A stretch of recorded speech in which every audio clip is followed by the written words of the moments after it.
Oke, selamat datang kembali ke channel YouTube saya, Beruang Bali FX atau BBFX.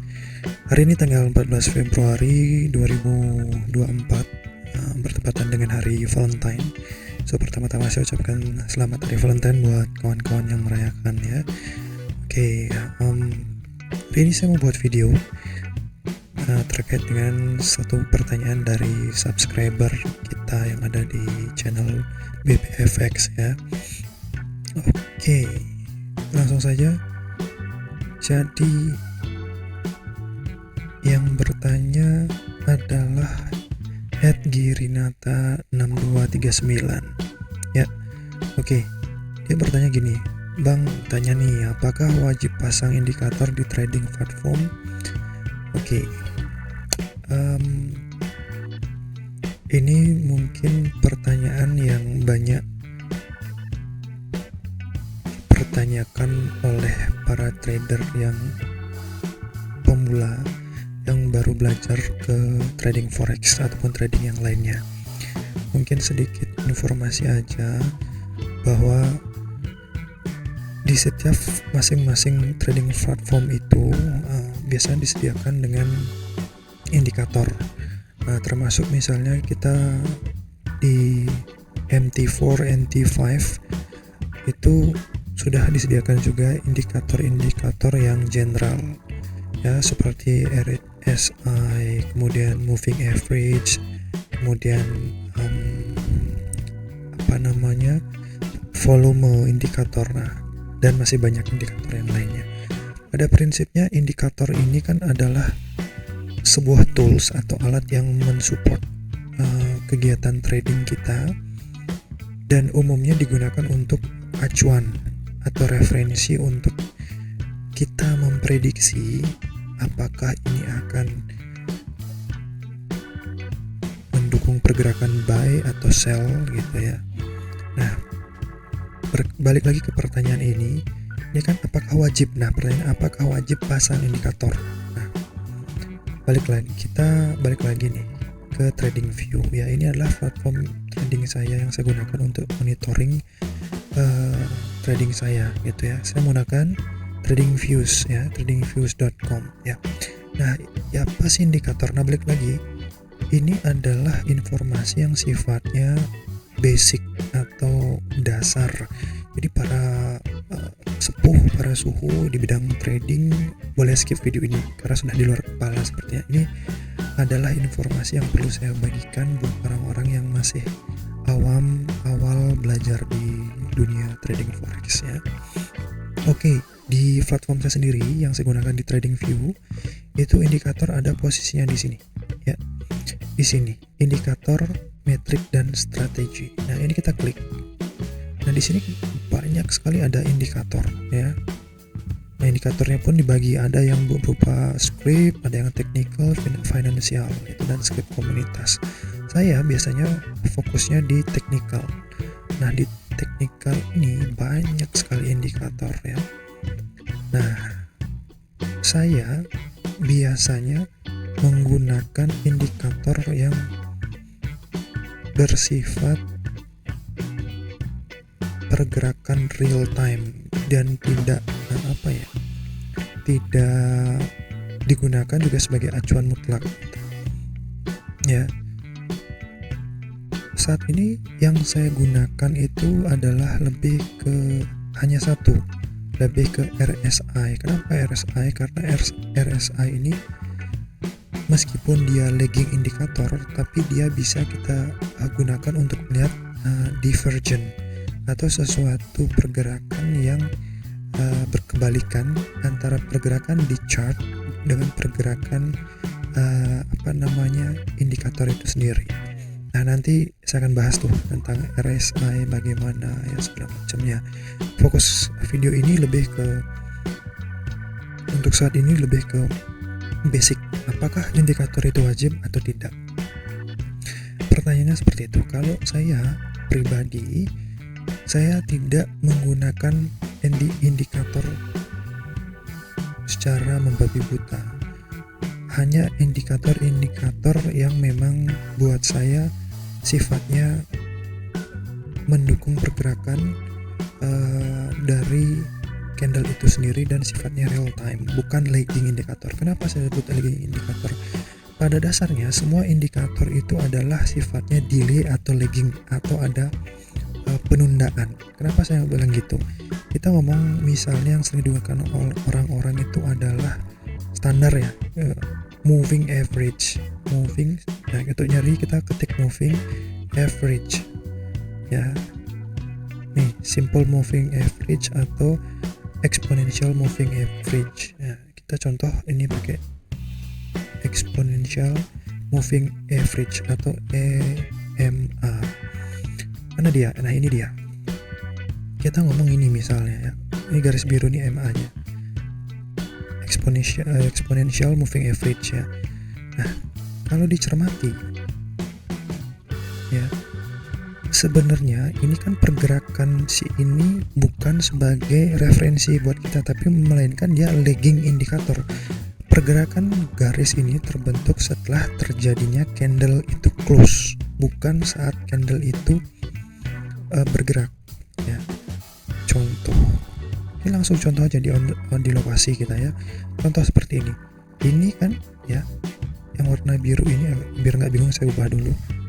Saya ganti pakai warna, biar gampang kita pakai warna apa nih, kita pakai misal warna kuning ya, kuning ya, seperti itu ya. Oke, sudah berubah ini kuning ya. Nah, kalau kawan-kawan perhatikan, ini kan sebenarnya dia belum bisa menentukan kemana pergerakannya, karena kan ditentukan oleh candle ini sendiri ya. Contohnya, kalau misalnya dia nanti turun, ada candle lagi satu, kita tambah ada candle lagi satu moving average. Indikator kita tambah moving average. Nah, ya, kita tambahkan ini lagi satu moving average. Kita klik lagi moving average. Rata-rata pergerakan eksponensial. Ya, saya nggak bisa nambah nih ya. Udah. Nah, misalnya seperti ini. Nah, sekarang biasanya kan orang menggunakan moving average itu kan persilangan. Jika terjadi persilangan dia di bawah menuju ke atas, itu kan diambil sebagai posisi buy. Dan sebaliknya, jika persilangan terjadi di atas antara moving average satu dengan moving average lain ya, itu akan diambil kesimpulan bahwa posisi sell begitu. Nah, permasalahannya contoh ini ya, ini kan lagi gerak nih, misalnya di sini ada persilangan tapi ternyata tiba-tiba ada volume besar masuk sell gitu, berarti kan dia nggak akan jadi bersilangan ke atas, dia akan kebukanya ke bawah kan, seperti itu. Jadi malah itu tidak real datanya, malah itu mengacaukan keputusan yang kita ambil. Karena kan pakemnya penggunaan moving average itu adalah jika terjadi persilangan, maka di sanalah kita mengambil posisi gitu ya. Tapi persilangan itu bisa terjadi selama pergerakan candle meskipun belum close candle ya. Misalnya ada pergerakan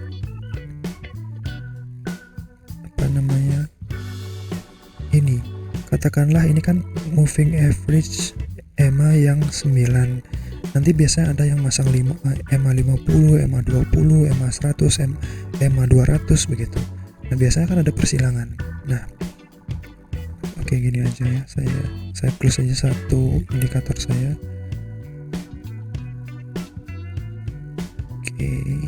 Biar real deh contohnya.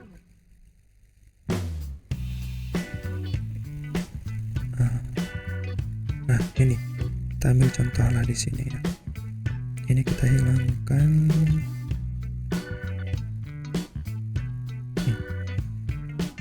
Nah, ini ada 3 EMA atau moving average ya. Oke, nah seperti ini. Kita ambil nih, ini adalah 3 moving average yang 60, 100 dan 200 ya. Nah, Aturan penggunaan strategi moving average sebagai pengambilan strategi adalah ketika dia persilangan, maka kita akan ambil posisi buy atau sell ya, tergantung persilangan itu ada di mana. Kalau dia di atas persilangan dia, maka dia akan mengindikasikan untuk sell, dan persilangan terjadi di bawah, misalnya di sini persilangan, maka akan ada potensi untuk buy. Nah, contoh seperti ini. Misalnya ini kan persilangan nih, kita ngomong di sini aja. Saya ubah dulu input ya. Biasanya kan dipakai itu moving average 50. Kalau saya 50, kemudian 200, 100, 200 gitu. Atau kalau biar nggak bingung kita pakai 2 ya, nanti yang 100 kita hilangkan. Informasi aja, moving average 200 itu digunakan untuk global trend besarnya ya. Oke, ini yang tadi kita matikan. Jadi akan dua moving average 50 ya, dan moving average 200. Ini moving average 50 ada warna biru, moving average 200 warna garis merah ini ya. Kita contoh ambil sampelnya ya. Ini. Nah, ini ya. Kita fokus ke garis yang biru ini ya, moving average yang 50. Ketika awalnya candle ini bergerak, yang warna hijau ini bergerak ke atas, otomatis kan yang biru akan bergerak ke atas nih. Otomatis dia akan bersilangan dengan moving average yang warna merah ini, yang 200. Pasti akan bersilangan kan. Ini yang biru akan bersilangan ke yang merah. Jadi seolah-olah ada cross. Tapi pada saat di cross itu kan candle masih jalan, masih naik tiba-tiba. Nah, pada saat closing dia balik turun ke bawah, makanya sudah dia ke atas hilang, maka dia balik turun lagi, akhirnya terbuka. Sedangkan kita berasumsi bahwa persilangan buka, dan ini ada pas posisi bawah, jadi kita akan ambil posisi buy. Kita tahu setelah kita buy, candlenya masih jalan, atau closingnya ke bawah lagi, akhirnya yang tadinya dia cross, dia akhirnya balik lagi turun ke buka ke bawah. Akhirnya closingannya di sini tidak ada cross seperti itu. Nah, makanya itu yang saya bilang lagging indikator ya. Jadi dia tidak mutlak itu. Makanya kalau saya tidak wajib menggunakan indikator, itu saran saya. Lebih baiknya adalah kita menggunakan price action, atau simpelnya fokus pada pergerakan candle itu sendiri real time. Contoh ya. By the way, ini yang saya fokuskan, yang tidak wajib adalah moving average indikator ya, dan indikator lainnya sebagian besar buat saya adalah lagging tools. Jadi dia sistemnya ada delay, baru akan terbentuk si indikator ini, entah garisnya ke atas persilangan setelah candle itu selesai. Artinya apa? Fokus kita itu adalah, pemain utamanya adalah siapa? Si candlestick itu sendiri.